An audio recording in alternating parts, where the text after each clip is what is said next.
Tonight, we are honored to welcome this remarkable lady, visionary and voice for Africa's tech, Rebecca Enonchong. Rebecca, it's a pleasure to have you. Please, thank you for joining the show. Thank you so much for having me, Chris. I really appreciate it. Thank you. Happy to be You are out there in, I believe, somewhere either in Yaoundé or in Douala, and you are here. absolutely monitoring the political developments going on in Cameroon. And I know that back here in the United States, where you also have a residence, you have been very much concerned with the political situation in the country ever since the conflict between La République du Cameroon and the Southern Cameroons emerged in 2016. Looking at what is going on the ground now in Cameroon with their political election, do you see any hope?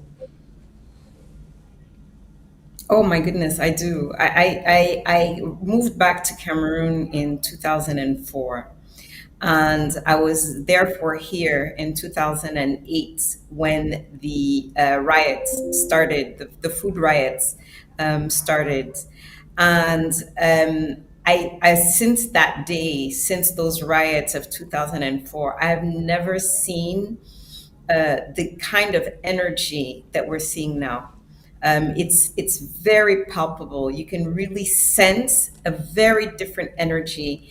The Cameroonians are fed up, and they've had enough, and they want change, and they want it now. And they're not asking nicely. They will fight for this change. And as I said, I've never felt this. It's very different, and it's at every level of the society. From the street kids all the way to even some very big business people, officials. Of course, they're not going to say it openly, but everybody is fed up and is not ready to have another 7 years of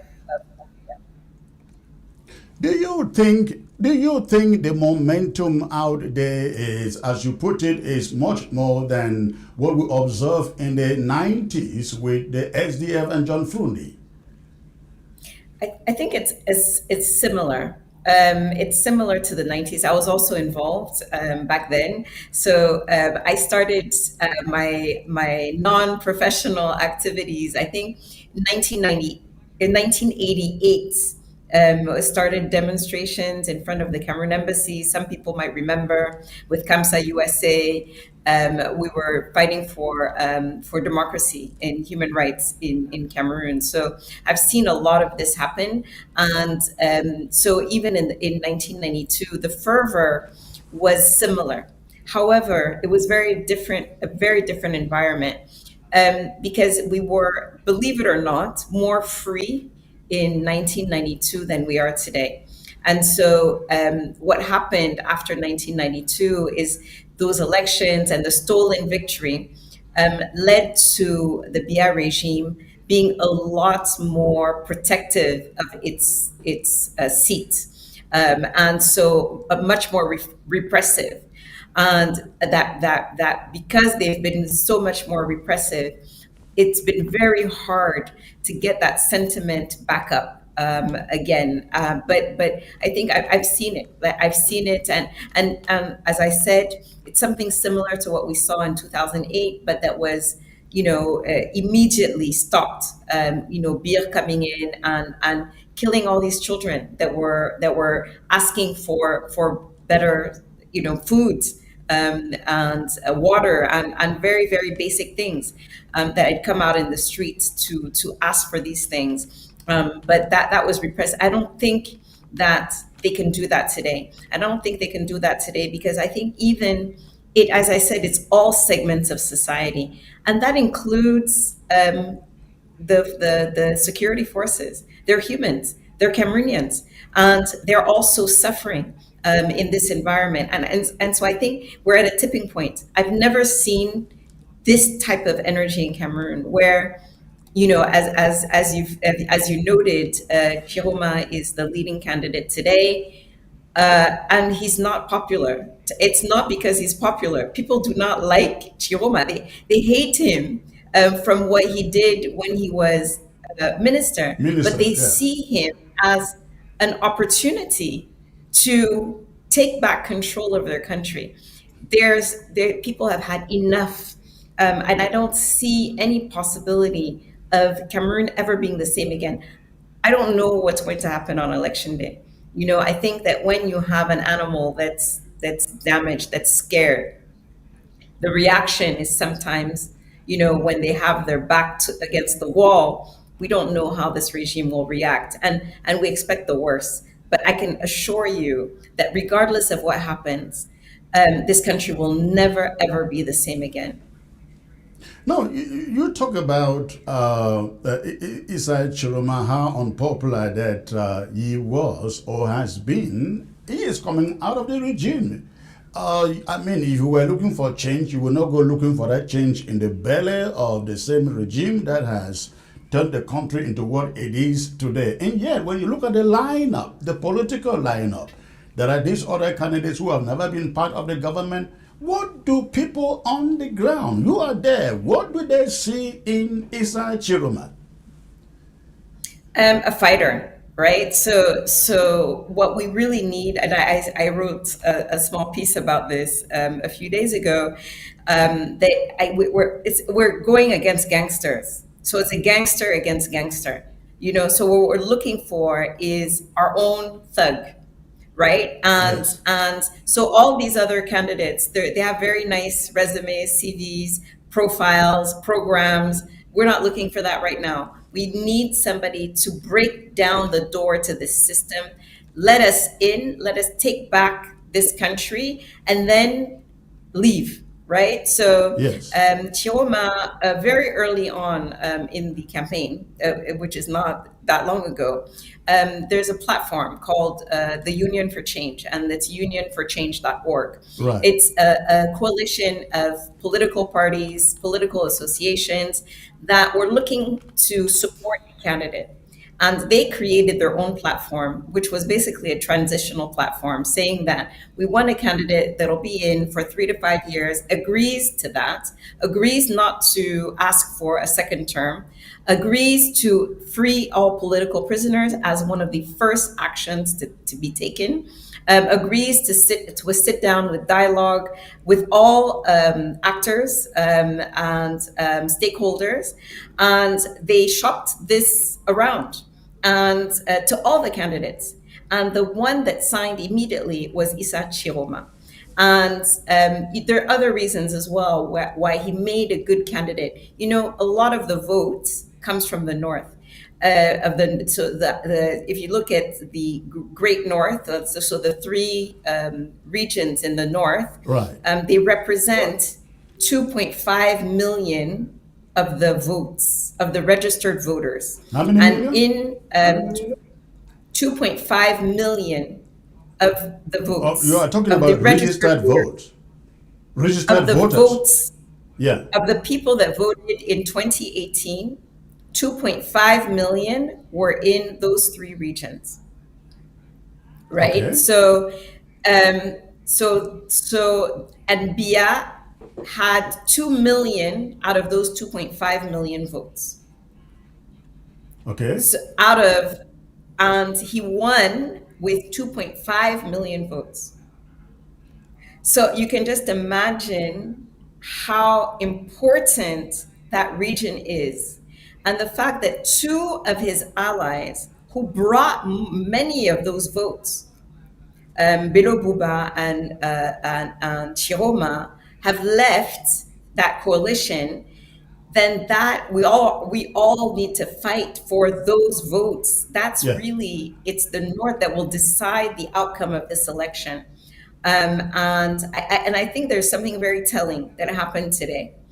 Via his first campaign trip and his first outing since February. I mean, not the first outing, but the first time he spoke to the Cameroonian people since February. Okay. So they took the kids out of school.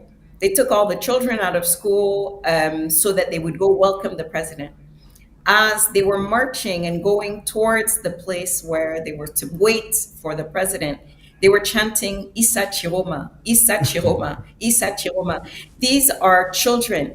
And so, and if you go anywhere, if you talk to the motorcycle drivers, you talk to, I mean, anyone in the society, whether in rural areas or in the cities, they're all looking to vote for this man because they believe that it's through him that they can get control of their country back. So the idea is to bring the control back to the population.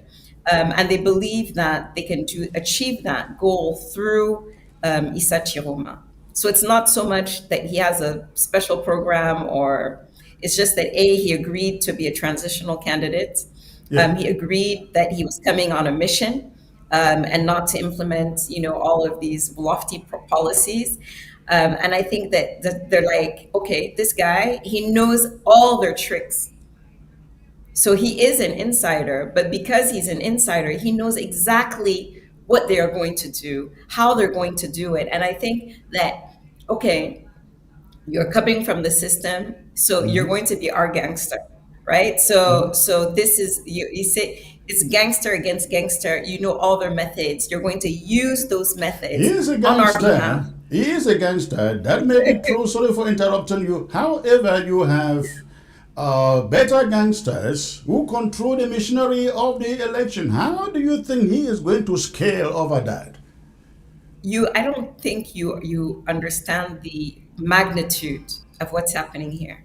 But I've never seen it. you remember It's we saw the those same, population. you remember The we saw population. those I've same never. crowds with Frundi, Oh, with Campto. oh, yeah, but we saw them with Frundi. Yeah. We saw them with Kamto in the cities. We didn't see those Kamto crowds in the far north. Okay. So let's wait to see, and that's the key. Is the West, the littoral, some center has always been opposition stronghold, right? That's where Okay. we've gotten that. But that is not Chiroma's base. But Chiroma is getting most of the support from the opposition regions, as well as from his base in the north. And so that is an additional amount of votes that we would not have had in a normal election, here in Cameroon. Interesting. Now, look at the scenario. I'm sure you read this statement written by Emmanuel in Salai that I mentioned in my monologue. And Emmanuel in Salai is essentially making the case for why Isa Chiroma should be disqualified. You are on the ground. What are people saying about that? Nothing, because Emmanuel Salah is a non-problem. He's a non-person. Like, nobody pays attention to Emmanuel Can Salah you just here, dismiss him like and that? He is so, very much. Don't you think that what he is oh, he doing talks a is some? lot. It's all PR. It's all PR. Really, it's just, again, to destabilize. They want to paint Chioma as a terrorist, as if he's financed terrorism. They had Paul Tassong out, unfortunately, saying, basically a whole thing about he didn't call him when his house was burnt, and things like that. Listen, nobody, we don't care. Do you understand? You could Yeah. tell Cameroonians today that Chiroma killed somebody's grandmother. I don't think they would care. At this point, we don't care.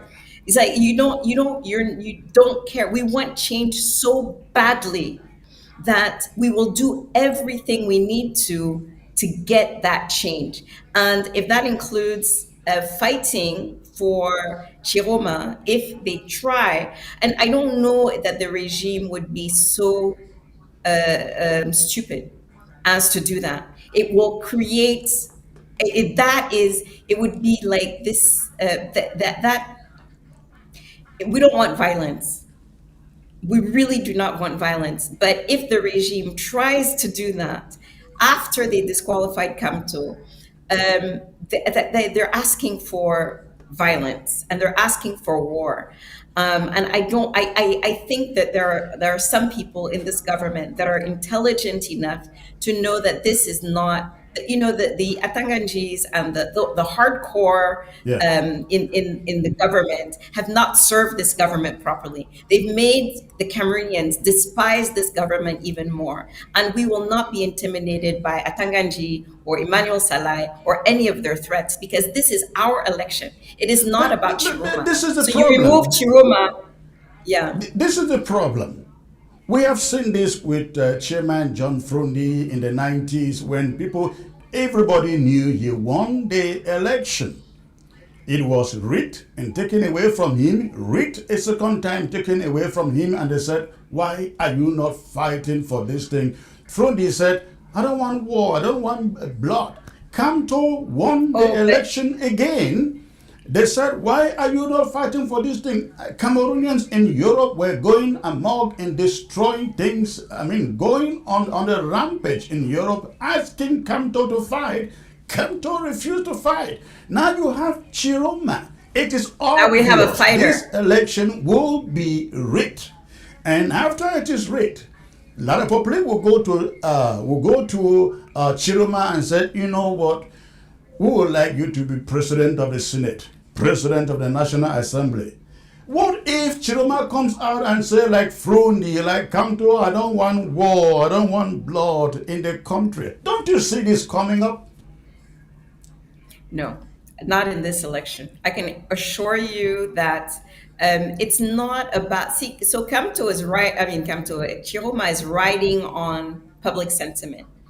I don't know if you remember this, but if you look at the beginning of the Anglophone crisis, which we don't like to call it that, but if you remember Agborbala, and then when in January 2017, when the government wanted them to sign some memo, if Yeah. you remember, it wasn't really about the movement, was never about its leaders.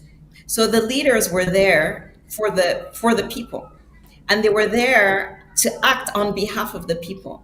They weren't acting on their own behalf. And that's the role that Shiroba has right now, is that we have mandated him with a mission. He has a responsibility that he needs to carry out. So it's not about Kamto, it's about the people.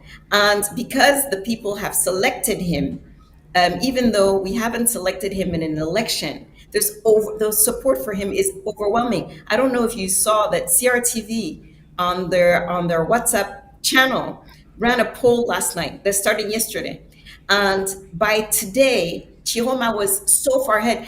Bia was number 5. He was so far ahead that they deleted the poll. You you The you support you mean is CRT over. was able to run a poll that didn't show Paul Biya winning? winning? I know, right? And that's the thing about technology. That's the thing about Interesting. technology. You can't cheat in WhatsApp, right? So Yes. when they saw the results, they just deleted it because they realized that they could not control it.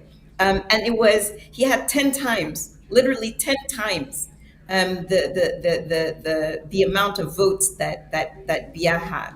And he was I mean, and I just don't know. There's no question that he is currently the opposition leader, and that he has overwhelming public support because he's there to do something for us, not because. So you eliminate I will him, wait on who when is, you say he is there to do something for us. I will yeah. wait until I see Oh what no, he he's does.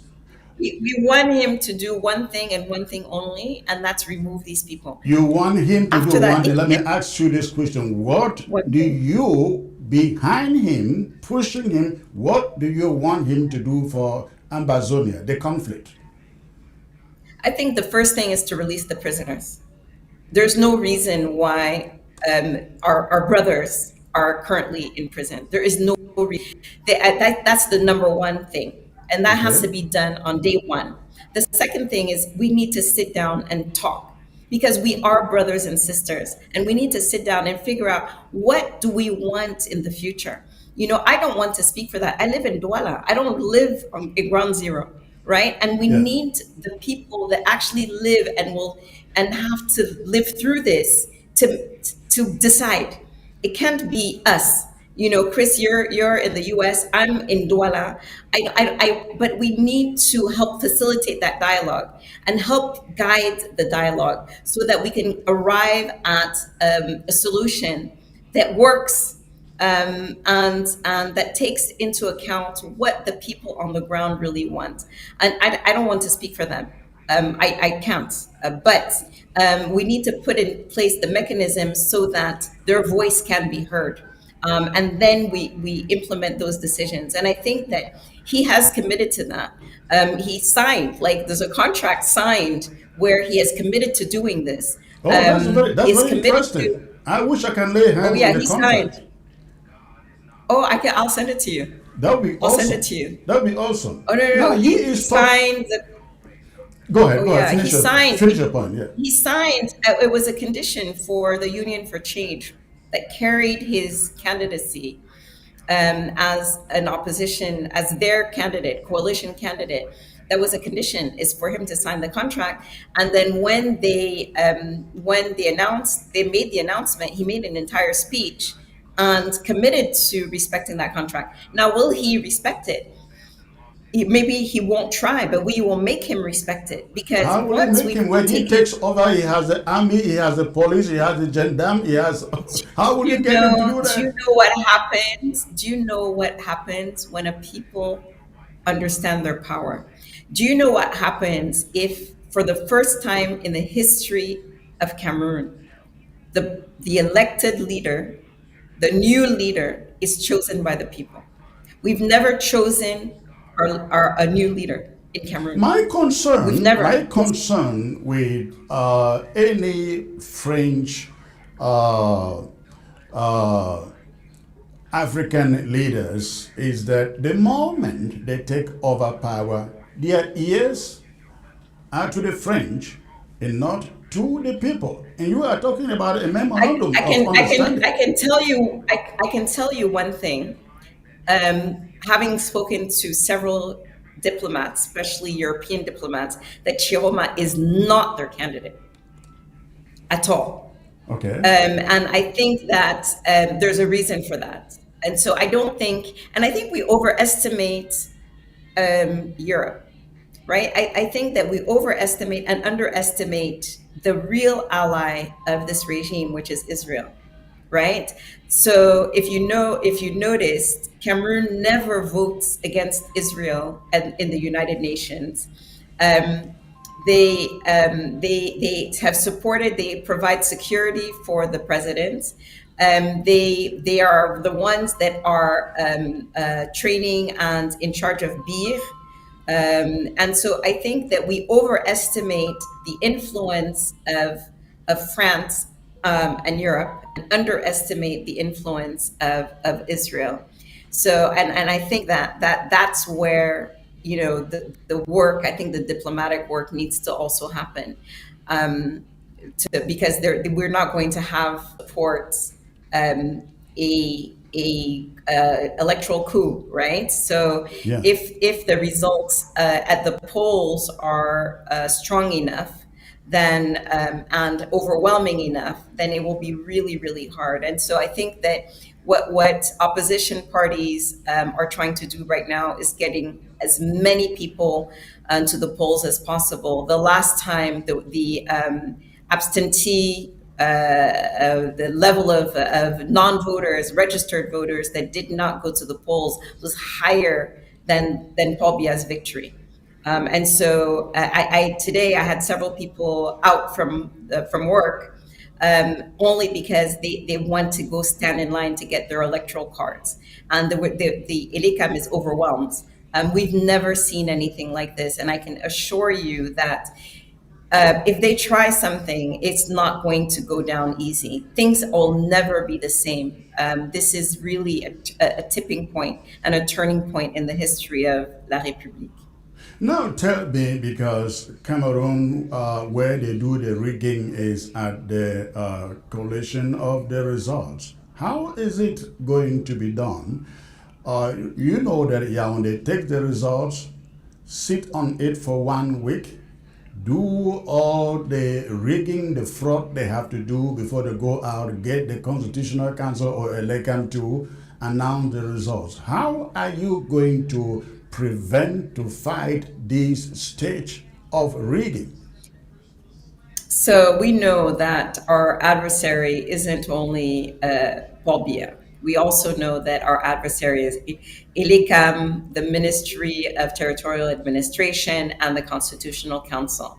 They've all been organized in order to have only one result. And so there are lots of different things that the opposition has been working, and it didn't start today. As soon as 2018 happened, they started to get organized, and so they registered a lot of voters and did a lot of voter education. Even in rural areas, there's been a lot of on the ground work done primarily by the CRM, which is Camto's party, but also by other parties, and some organizations like Stand Up for Cameroon have been very, very instrumental in making sure that Cameroonians are educated about their rights and their electoral rights, and really plugging, finding all the holes in the electoral system. And so there are also some technology solutions that have been identified, so that when people are at the polling station, the results, everybody that goes to vote is allowed to stay in the polling station until the votes are tallied.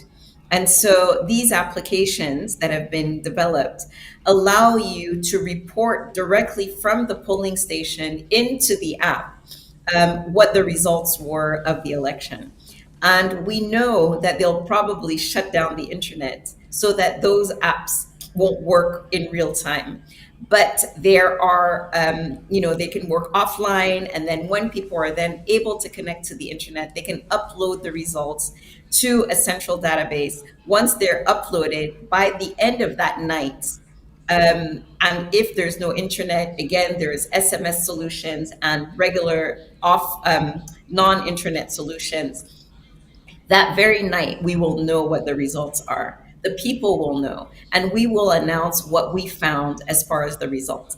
Now, if they choose to Would go the and polling announce something stations be different, allowed to announce their results that night independently before the totals are put on each Yaoundé? so the way it works is that when you go to vote, they have what they call scrutateur or something like that, right? So Yes. out of the people that are there to vote, the people that actually count, that pull the ballot out and count and mark it, are actually just voters, right? Okay. They're not election officials, they're just voters. And so it's whoever is still there when they're counting the vote. So, and you are allowed by law to stay in the polling station that you voted in. And so we're telling people, don't leave, right? Don't leave, because you want to make sure that they're going to count all the votes. And then, yes, so they count the votes, and then they announce the results of the votes right there, before sending the results on to the regional, and then so on and so forth. And so it's really important. Photographic evidence, so much evidence. We need as much proof as we have, because the problem in 2018, and because of 2018, they've gotten smarter about it, right? So Yes. one of the, if you remember, Michel Doki, who was from the CRM party at the time, went in front of the Constitutional Council to fight the results, and she actually is behind one of these applications, and so she knows exactly what they need in order to bring to the courts. You need the evidence, and the last time they weren't smart enough to have kept proof, and so it was very difficult to fight that. But with that evidence, I think that it's much harder for them to lie.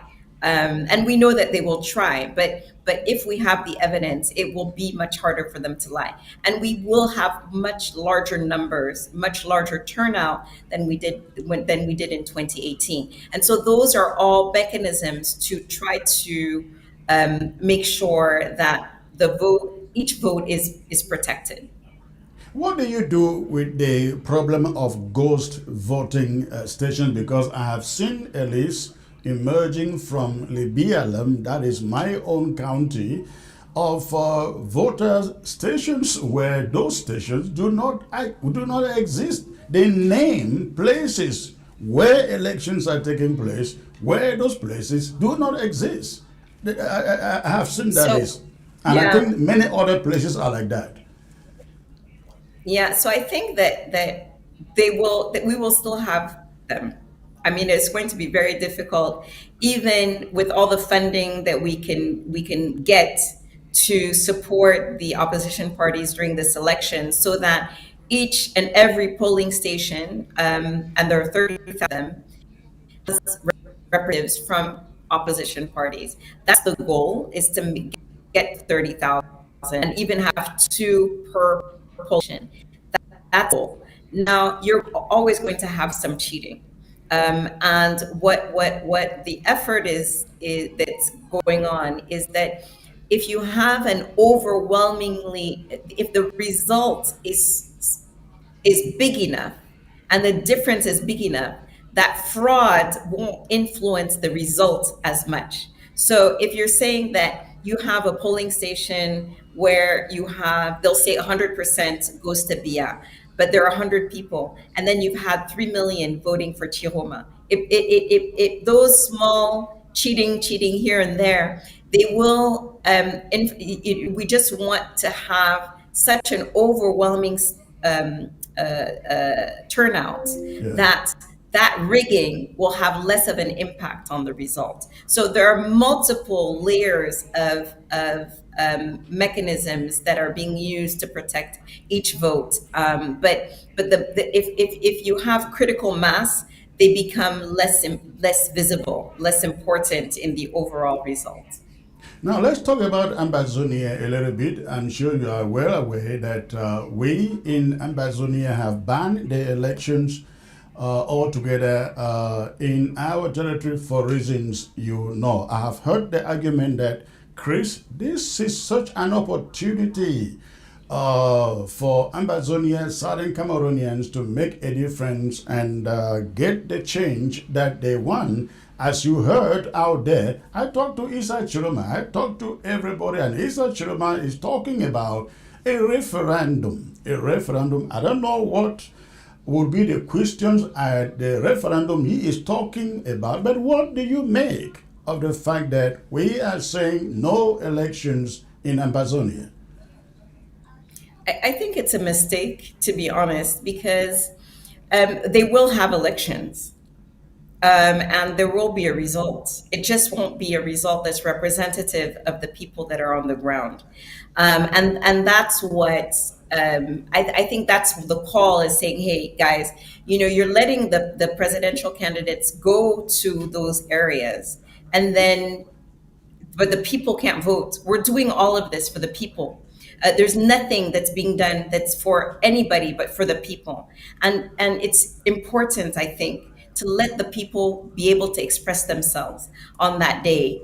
And what will happen is that the army and security forces will be the ones to vote, and not the population.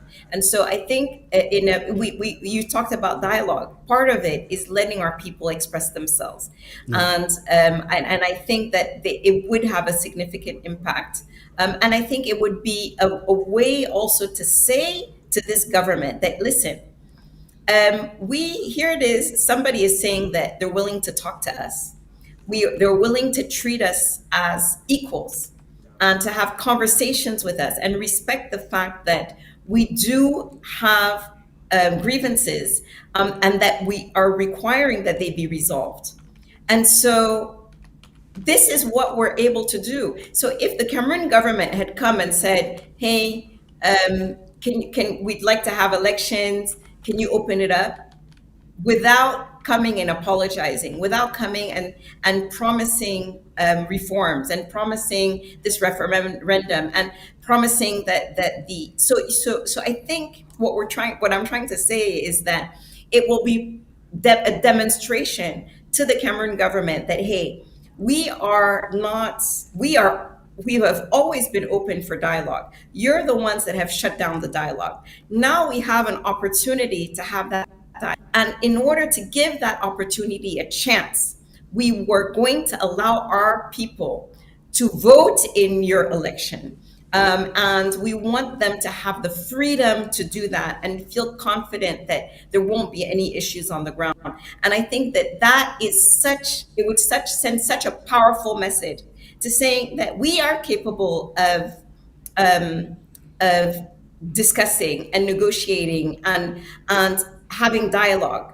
And we are ready to take measures when we think that it's going to happen.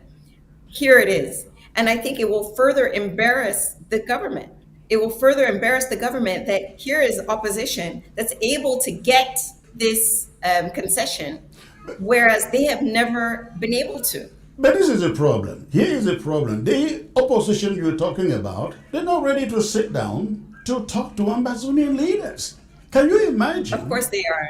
I think they They're will. not, I let me think they tell have no. you, We cannot.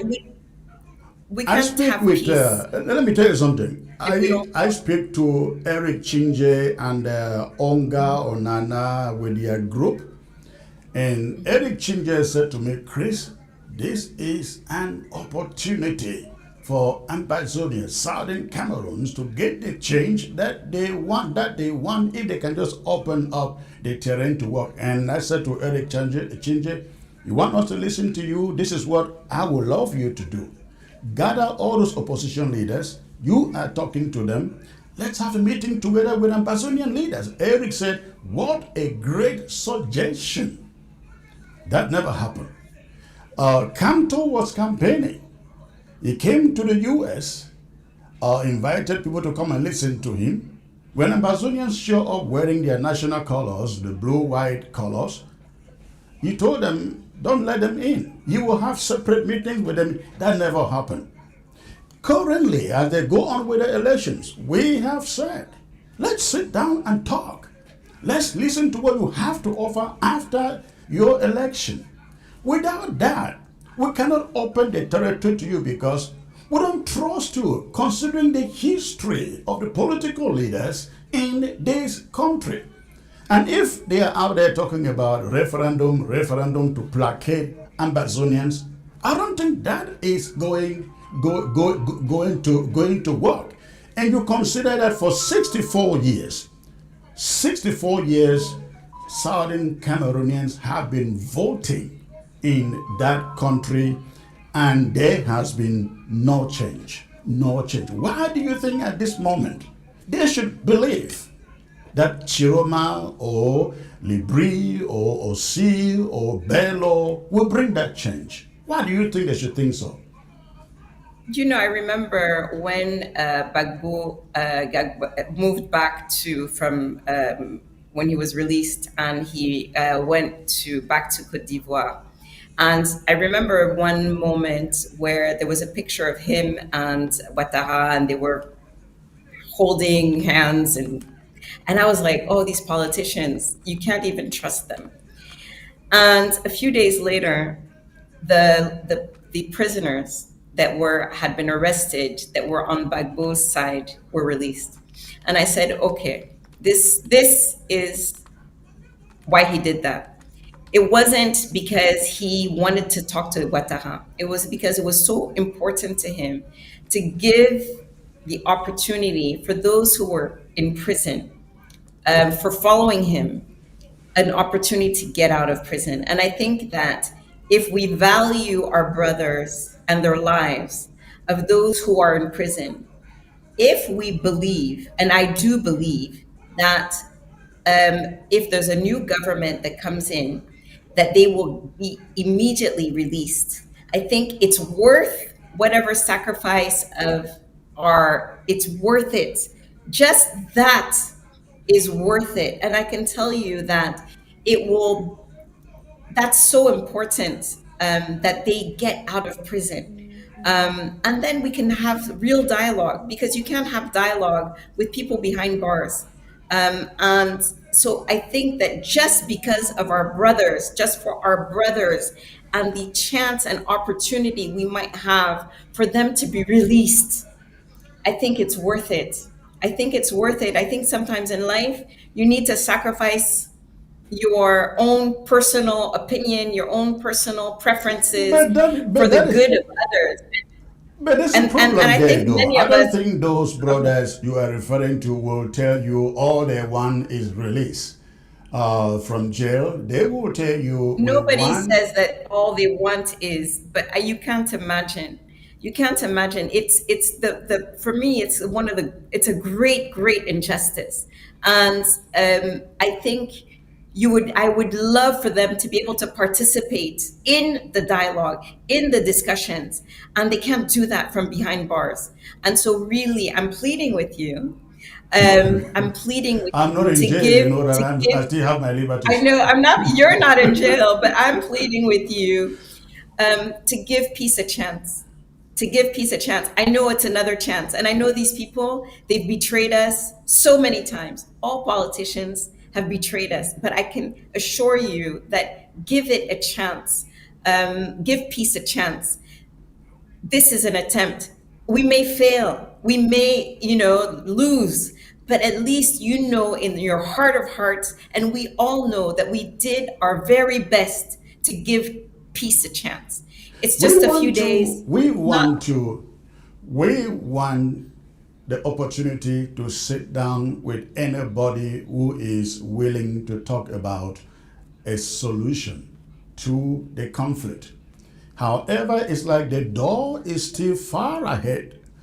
We don't want to start bending from here. Why the door is still a mile away? We think that let whoever wins Cameroon elections win, and if the person is truly interested to resolving the conflict, you can call in for a negotiation, a dialogue, not another grand national dialogue, but a dialogue that resolves on the sovereignty of the Southern Cameroons.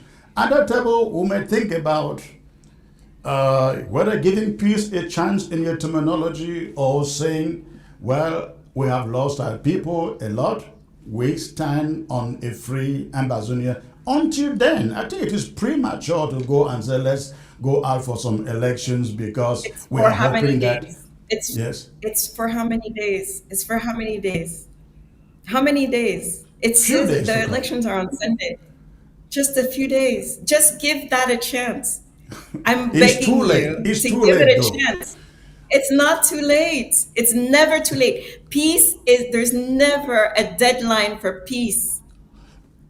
Rebecca, this We is not can about do this and we peace. can do this now. Rebecca, this is not Listen, about peace. if This you is want about another Rebecca, this seven is not about years of, peace. It is about making things right. It is about justice. You agree. I have no doubt about that. As a Southern Cameroonian, as an Ambazonian, I know you may not like that appellation, but that's who you it's fine. are. You I might know not for know sure. this. You Okay. might not know this, but first of all, my father was the first president of the Cameroon Anglophone movement. So I grew up with Oh, this. oh yeah, you And Enonchong, yeah, yes, and yeah. Von Gorgi Dinka, who coined the phrase Ambazonia, the Ambazonia, name yeah, Ambazonia, right. he spent a year in my mom's apartment in the US. And the first Ambazonia flag, I have a picture of the first Ambazonia flag. It was what, the early 90s or late 80s or something like that. And I have a picture, and I'll send you the picture. It's Okay. just to say that I know this history and I feel it. I've lived it. I grew up with this knowledge of this is what has happened to our people, and I'm very passionate about it. But I also I value human life. I value human life, and it burns me to the core to see people like my dear friend Dr. Fidelis, who has transformed so many lives around technology, not being able to continue to do his work. And I think that those people that are in prison have so much to contribute, not just to this cause, but to the world. And it hurts me to my core to see that We have an opportunity. It may not pan out, but for goodness sakes, if we have an opportunity to make this right and to get our people the freedom that they need, isn't it worth taking it? Isn't it worth I it? agree with you. What There do you may be have an to lose? opportunity, but it doesn't But what seem do you like have we are to there lose? yet. But what do you have to lose, Chris? Tell me. We You don't have have to anything to lose let them conduct their and elections. everything to gain. Let them conduct their elections, and whoever wins, then we can talk about an opportunity for But peace. you Because understand that people will vote in those areas, but not yeah, our people. sure, sure, absolutely, You understand that. yes. Okay, so you But the point understand is, vote, but the point is, that vote but the point is, could tilt the election in their favor. but you know, Rebecca, the point And is, how will you feel if you had an opportunity to affect and impact the outcome of this election in favor of freedom, in favor of peace, and that you chose not to take that opportunity? How will you feel if the difference in the vote is equal to the vote in Southern Cameroon? How will you feel? Rebecca, you know the history of voting in Cameroon. Whether Ambazonians vote or they do It's not vote, different. Cameroon will It's claim different. 99%. Maybe they may go down to 65% this time because of the pressure. They will always win. They have won for 64 years since we joined them. But that's such a defeatist attitude. It's so defeatist. It's And reality. It's reality. I'm an optimist. And as I said in the video in which I was endorsing Chioma, I said, I'd rather believe and be wrong than not believe and be right. I need us all to believe that we can change the outcome of this election. And I think if we all believe it and we all take our energy and our efforts, we can do it. We can achieve this. We are really at a tipping point, and I'm begging you to see the opportunity and look at this with optimism. I know I'm not going to convince you on this show, but I hope that you take my words and that you go back and you reflect on them and say, okay, take a risk. It is a risk. I understand. We could fail, but let's try. Let's try. And I can tell you, and I'm sure you talk to people on the ground. If they have an opportunity to vote, they will vote for change. They will vote for change. We've always And we been need told we're voting for change. every. Remember from the Uh, days of Frundi, he was voting for change. Change never showed up. Come on, Or the come only on, come person on. who This is changed was Frundi. 2025. We're in 2025. I'm All right. telling you, this it's different. All right. Please, Rebecca, just hang in there for about 15 more minutes. I'm going to open the phone lines and allow people, the listeners, to call in, ask any question they may have.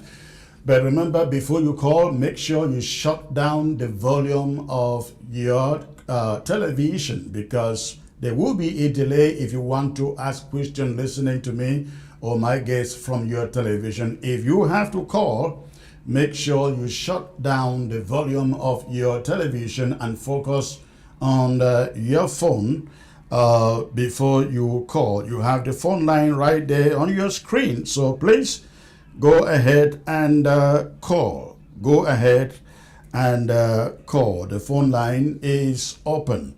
So, Rebecca, let me get back to you while we expect the phone calls to come in. You are such a powerful woman. Many people watching you, I don't think they know you a lot because you are not so much out there in the media, but Forbes magazine names you one of the 50th most powerful women in all of Africa. That is to show the weight that you carry. Uh, Give me 1 second. Let me get this caller before I will continue. Hello. Hello. Hello. Hello. Good afternoon. afternoon, Comrade Chris. Good afternoon, sir. May I know where you are calling from, please? I'm calling from Chicago. Okay, Chicago. All right. What is on your mind, sir? Yeah, I want to just ask Madam Rebecca why she keeps saying that this election is an opportunity for Southern Cameroon to have a change. That's my question. All right, Rebecca, over to you. It's an opportunity because we Thank you for the call.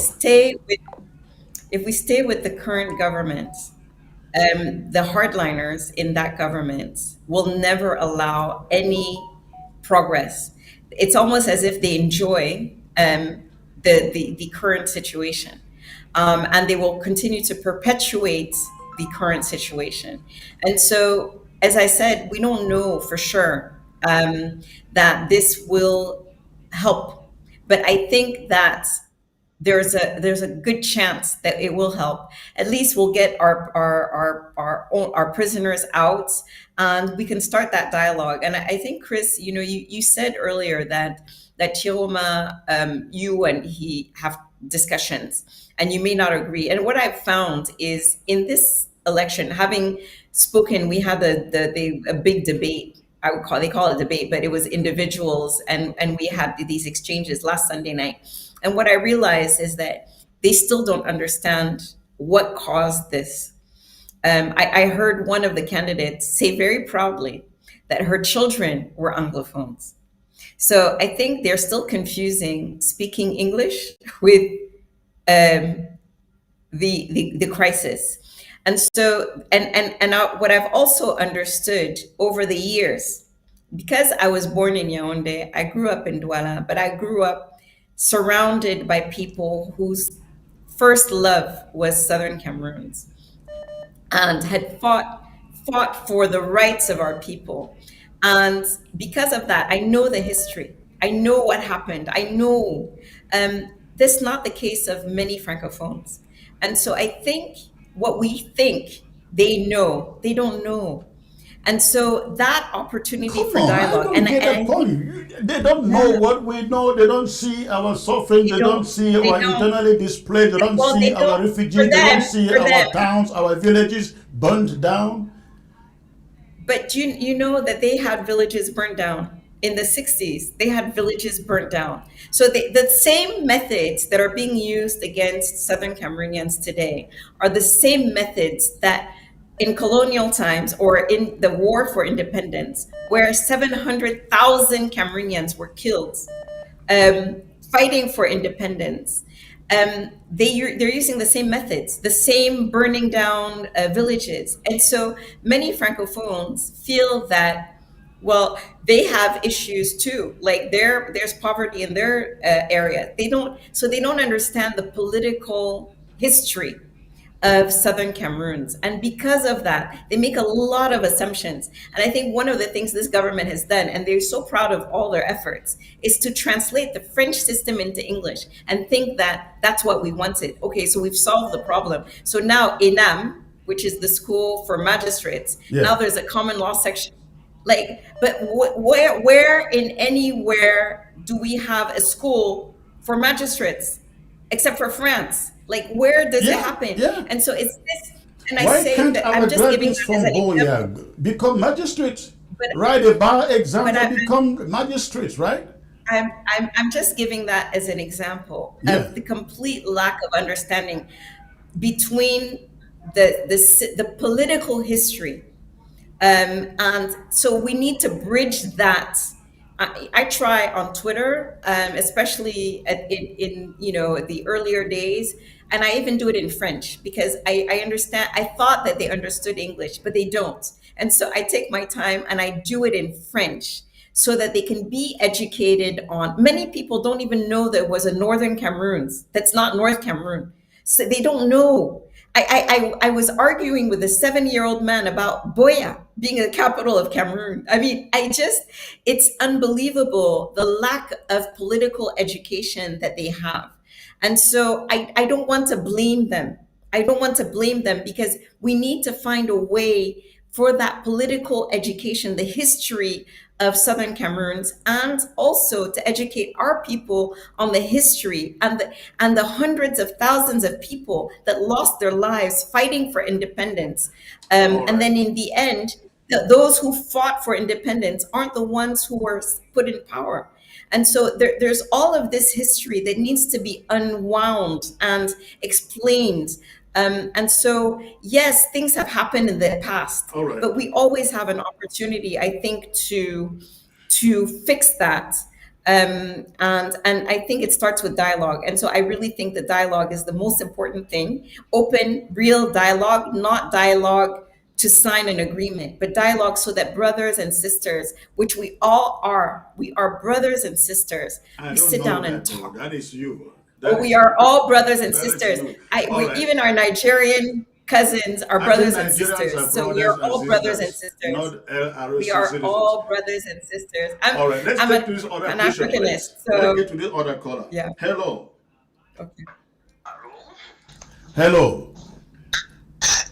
Yeah, good evening, Comrade Chris. Good evening, sir. Where are you calling from, please? I am calling from Nigeria. Okay, what is on your mind? Yes, I wish to ask our sister Rebecca Enonchong, is she aware that the French system is a very brutal system and it's always very difficult to interact with them?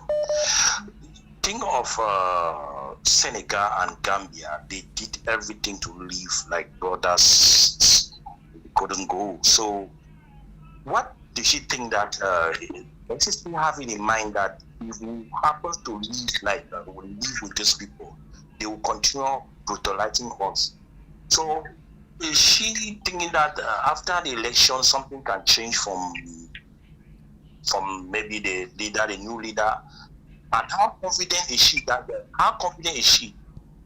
that elections can be free and fair? All right. Thank you. Thank you. We know. All right. Thank you. 50 seconds. We've got a lot of calls, so you can take as many before you leave, please. So, okay, very quickly. First, I'll start with the end. Elections will not be free and fair, but we're trying to get critical mass so that the unfairness and the fraud, the electoral fraud will be minimal, like compared to the overwhelming number of people.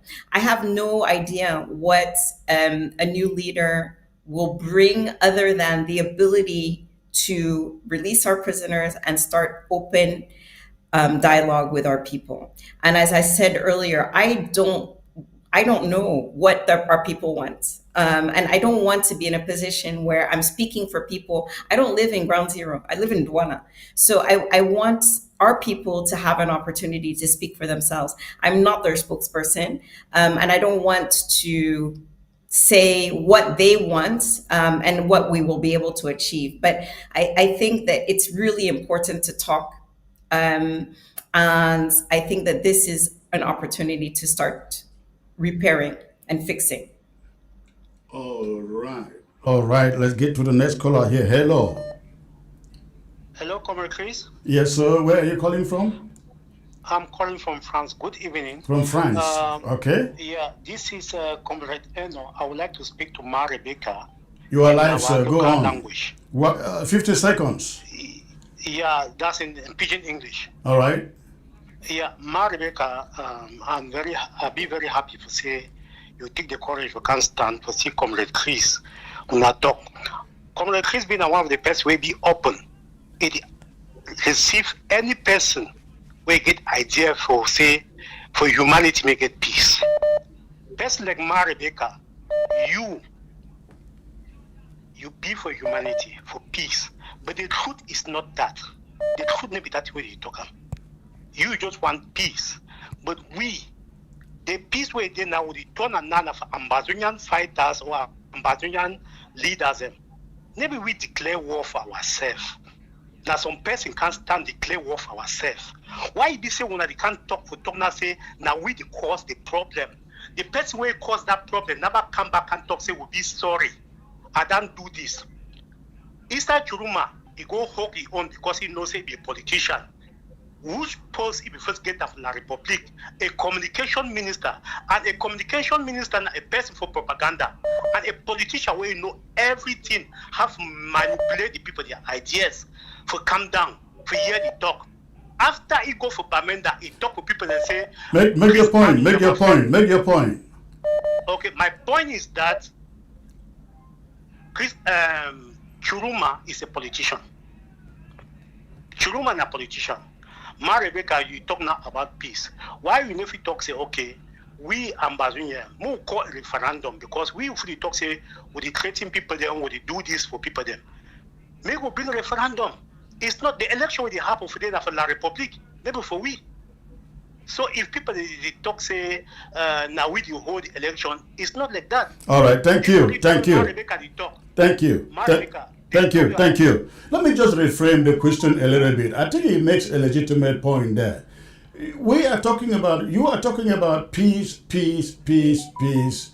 You know that this war was declared on us. We did not ask for war. November 17, I remember, Biya returning from Cote d'Ivoire, AU meeting, right there at the airport in Yaoundé, he declared war on the southern Cameroons. Now, it will take that same regime an announcement, just an announcement, to say, we are ready to sit down and negotiate like the brothers that you say they are, right?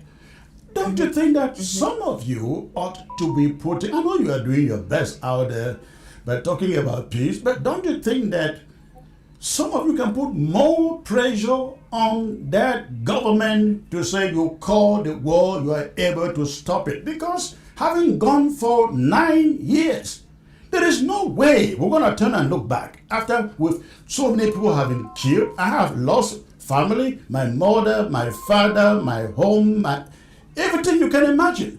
How do you think at this moment we can just think about peace as if nothing happened in the past 9 years?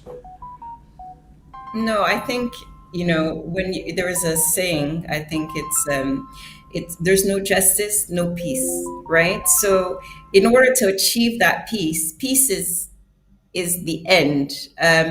But the process to get there is long and it's difficult. And I think but it starts with dialogue. We don't get to the end without some justice. And that justice is what we all want. And that justice is what will lead to the peace. So, but how do we get that justice, right? How do we get that justice? We'll never get it out of this current regime. We will never get it out of them. And so we can wait and say, okay, well, we're going to put pressure on the Biya regime. If they win the elections again, we'll just put pressure on them.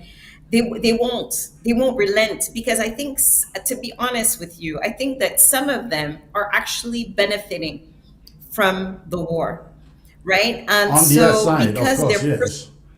yeah, I think they're personally benefiting from some of the contracts for You're weapons or correct. You're whatever, correct. People like Port are saying and the rest.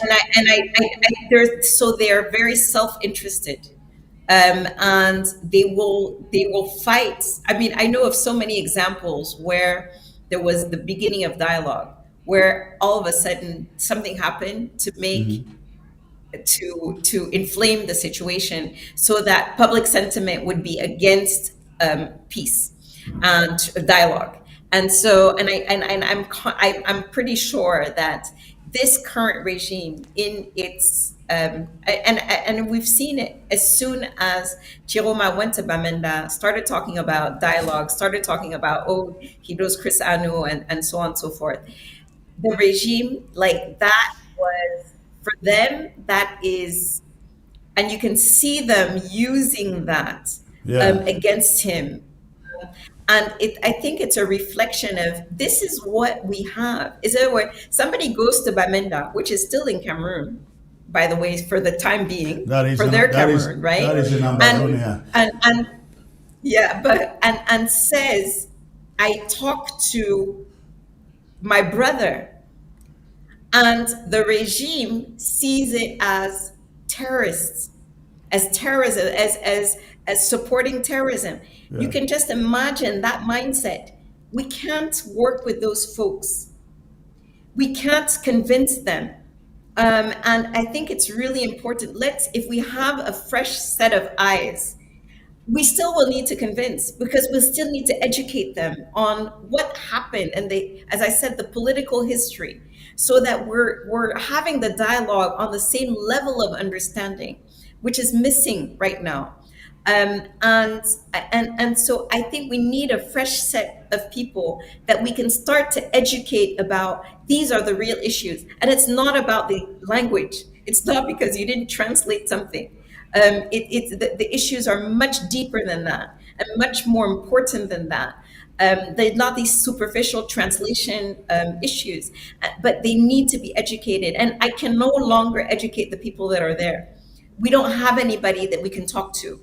I've tried. Believe I me, get your I've tried point. every opportunity I get your I point. get. And so give us an opportunity to have a new set of eyes that we can try to convince. And I'm All not right. saying that right out of the, at least we'll have freedom for the political prisoners, and then a beginning of the dialogue. And yeah, that's what I'm supporting. Let's take the last question before so many calls coming in. Unfortunately, for time constraints, we can't take all. But let's go to the last one. Hello.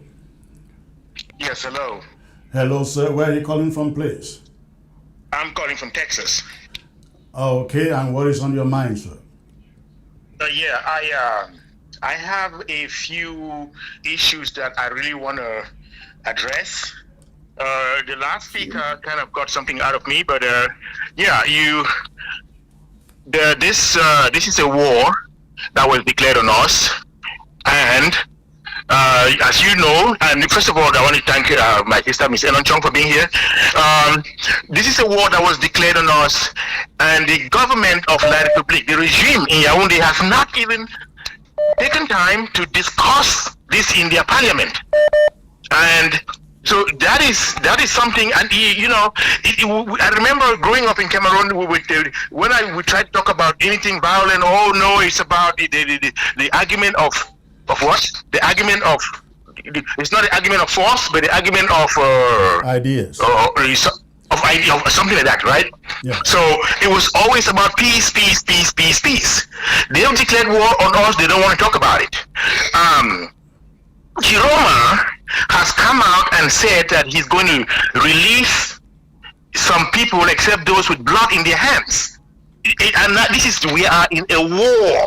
In a war, when you kill somebody, there is no blood in your hands. There is nothing like blood in your hands, because what blood? We are fighting a war. And so, and another thing is, this election, Bia can just get up tomorrow, regardless of what the result is, and just declare victory. We've seen that in the past, and nothing was done. Yeah. So, I Miss Enonchong, I like your energy, I like your enthusiasm. Please, could you address some of these things that I just mentioned? All right. Thank you for the call. Rebecca, go on, please. Okay, so you said something. You said we are fighting the war, but you're in Houston. There are people that are living in those zones. And there was a hashtag a few years ago that's not as active today, that was created by the people that are in Ground Zero. And it's called My Anglophone Crisis Story. I urge you to go and look at those stories of people that are living in that zone and what they are enduring day in and day out. And I say, I don't know how long ago you left Cameroon, but Cameroon has It's changed a been lot, and our almost 30 children. years. And our children have changed a lot. I spend a lot of time in Boya because that's where we have one of our tech hubs. So we opened a tech hub in Boya called Active Spaces, the African Center for Technology, Innovation, and Ventures. And we started in Boya in 2010. And it was in 2016 when two of our guys were arrested for being in the wrong place at the wrong time. They were tried for preparing an illegal meeting or something like that. So, this was a very, very, very beginning. And those young people, you would be surprised, feel very Cameroonian. Because what we haven't realized is that over the years, and they hate the situation, don't get me wrong, they hate the situation and they want this to change. But what has happened is that we grew up with our political history. We grew up knowing the history of Southern Cameroons. These kids, they have no idea what the history is. They hear these grown-ups talking about something that's very abstract to them. All they know is that they can go to school and get shot on their way to school. And I think that those of us that have the opportunity to live outside of ground zero, the number of refugees that are in Douala and Yaoundé and Bafoussam and that are suffering and suffering. And I'm not blaming that there's one responsible party, and that's the Cameroon government. But we have to be able to say, if we want our kids to survive, we need to give them an opportunity to do so. It's very easy to be sitting in Houston and saying, we're going to continue the war until somebody shows up in La République that's going to agree to our terms. It's not going to happen. And so we need to push that forward. And give the people in ground zero, those people that are living and enduring this war, an opportunity to express themselves. But Nobody we are talks doing to them. so. The people on ground zero are telling us. I wish you were receiving the messages that I do. Even as you listen to the phone calls and the questions being posed to you, you can tell ground zero is resolved. Yes, there is suffering, there is pain, but they say to us, we cannot turn back, because if we turn back, it will be worse than what we've seen in the last 64 years. But let me ask you a question related to that. Let me ask you a question related. You can add that to this. You have these elites on ground zero, the Infortabe Tandos, the chiefs, the so-called elite from the southern Cameroon. I'm not talking about francophone elites. Don't you think that some of these messages should be directed to them? But they don't live in ground zero. Fighting hard to regain their freedom. They don't. You're talking about people that live in Yaoundé. Yeah, they don't live there. They don't have any, and that's why I'm saying. To Yaoundé. But to be honest, are you counting on them after all these years? Do you think they're going to change?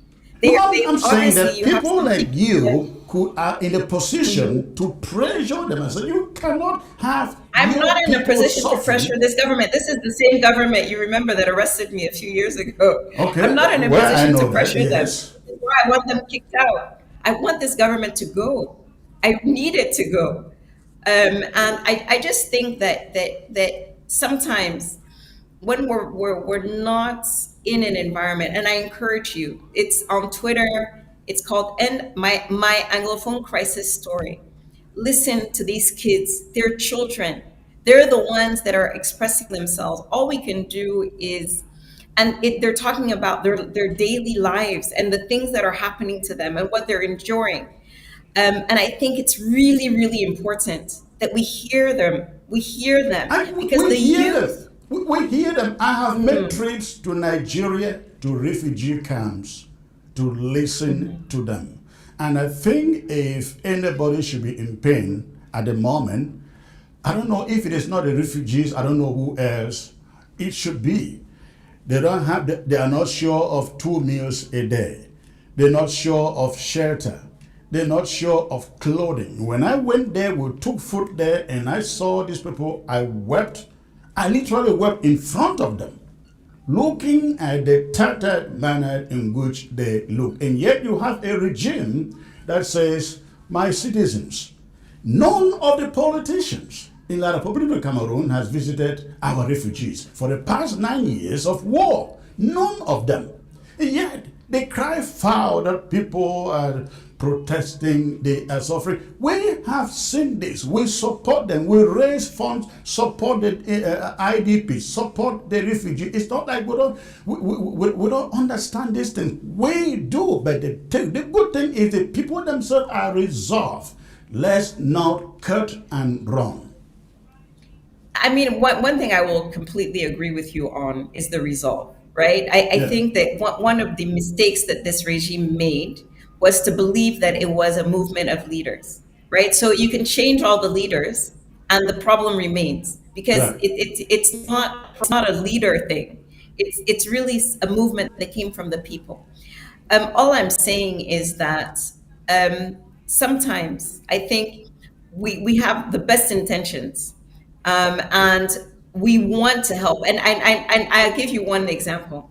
I was vice president of Manual Elements in the US, and we organized we would do things every year. We would have send containers full of things to help Mhm. our people, and we raised lots of money and did lots of great work. And then I think it was 1990 we decided to I think it was 90 we decided that we would have the Manu World Conference. We would all meet up in Mafe, Yeah. right? All the meccas in the world, we would meet up in Mafe with the Mecca Cameroon. Do you know that I felt incredibly stupid because a lot of what we thought they needed, and we were all, I mean, we would travel to Cameroon frequently. What we thought they needed was completely not what they needed. So it was good intentions, but the result was that what they wanted was, for instance, it was just some of them had just been appointed mayor, and they didn't know what they were supposed to do. They wanted training. They wanted to explain how the tax regime made it so that they couldn't store goods because they would have to pay tax on stored goods, and then they couldn't move them during the rainy season. They couldn't move them, and so I mean, all sorts of issues, but none of them we had thought of or understood. And so it was like a reawakening for me when I moved back to Cameroon in 2004. I opened my subsidiary here, an office here in 2002. And I thought I really understood a lot of things. I would travel back to Cameroon multiple times a year. My father lives here. Lived, excuse me, at that time. And I felt like I understood the country. And there was actually, I had students from Columbia University, MBA students in New York, that followed me for 6 months in Cameroon. They traveled, followed my story, and wrote their thesis on my returning and opening the subsidiary in Cameroon. And if you read the thing, it's published, it's still online. It's like Rebecca Enonchong and Abstract from the US to Cameroon, something like that. It's still online. If you read it, I sound so intelligent. I sound like I know what I'm talking about. Let me tell you, I knew nothing. I knew nothing. Like Cameroon will school you. Like absolutely nothing. It's only when you come here and you live here and you live daily and have the daily issues that you start to get a semblance of understanding of what this country is about. I remember also one time we had a conference in Boya called the Silicon Mountain Conference, and you had called for Ghost Town just a few days before, and I was actually worried about going forward with the conference, but we had the conference. And you would be really surprised. When somebody, I think somebody got up and said, "Oh, time for the national anthem." I was scared. I just held my hand like this. I'm like, these people are crazy. Do Which you anthem know were they they were trying to almost sing? A foreign anthem. that one. And I was like, oh no, no, no, no, no. I was messaging one of my team members, and I was like, no, no, no. Why? It's a tech conference. What are we doing? Do you know that there were about 800 people? They all stood up, these young children, and they sang the national anthem. And they sang it with pride. And I said, Which anthem did they wow, that sing? was The Cameroon anthem? that one. They were I'm they were telling they were you. fortunate nobody caught them.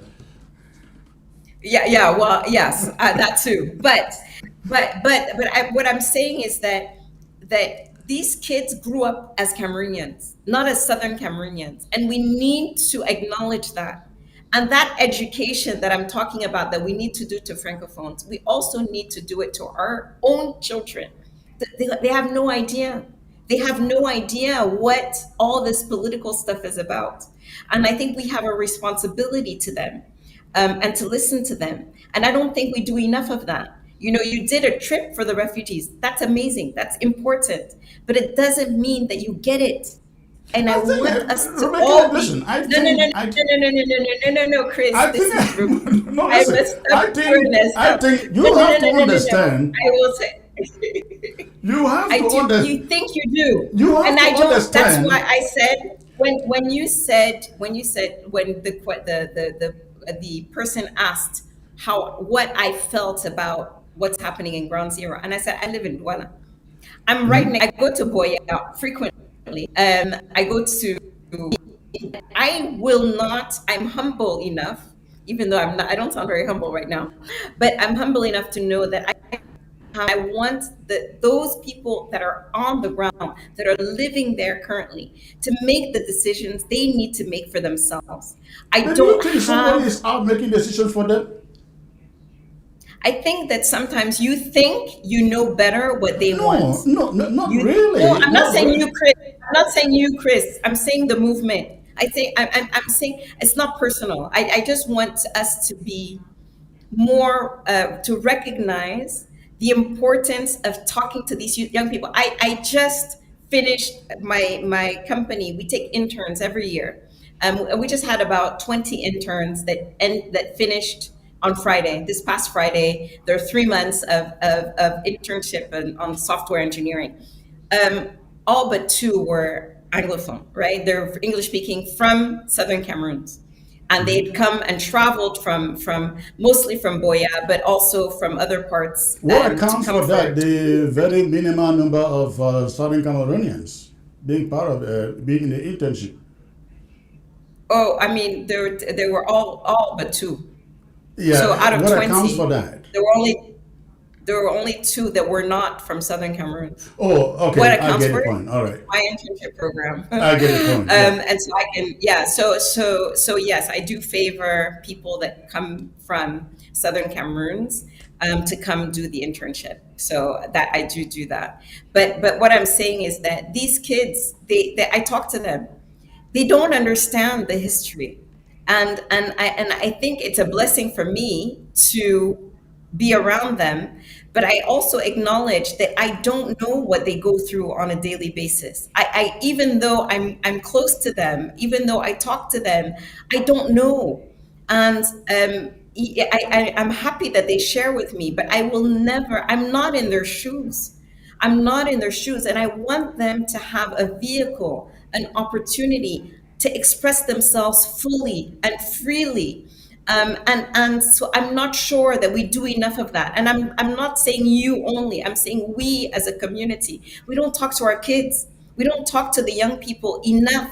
We think we know better than they do, and so we think that we know what's best for them. And so we're not giving them an opportunity to talk and Well, but express that is the themselves. And I country that they live in. Right from birth, from going to school, they're never taught the right history, and so they grow up completely ignorant of their history. And when you have a regime that is afraid of being toppled, they hide stuff, and that is what that country has done for the past over 60 years. we agree Rebecca, on that. We agree on that. yeah, I am so glad. I am so glad you found time to be my guest on the show. I will really look forward to having maybe another conversation with you after Sunday, actually, after the elections Yes, on the I Sunday. would be happy to. And I really wish we Yeah. could ask Ambazonians to go out and vote, but we are really hoping that we want to I'm see. hoping that you'll. I'm hoping that you'll give. We're not going to It's get just born a few again that days. soon, so let's wait until after It's the just elections. We will see what happens. it's just a few days. It's just a few days, Chris. It's All just a right, few days. All thank right. you Thank you. thank Thank you you for so coming much on the for show. having me. Have a good night. Thank Bye. you, thank you.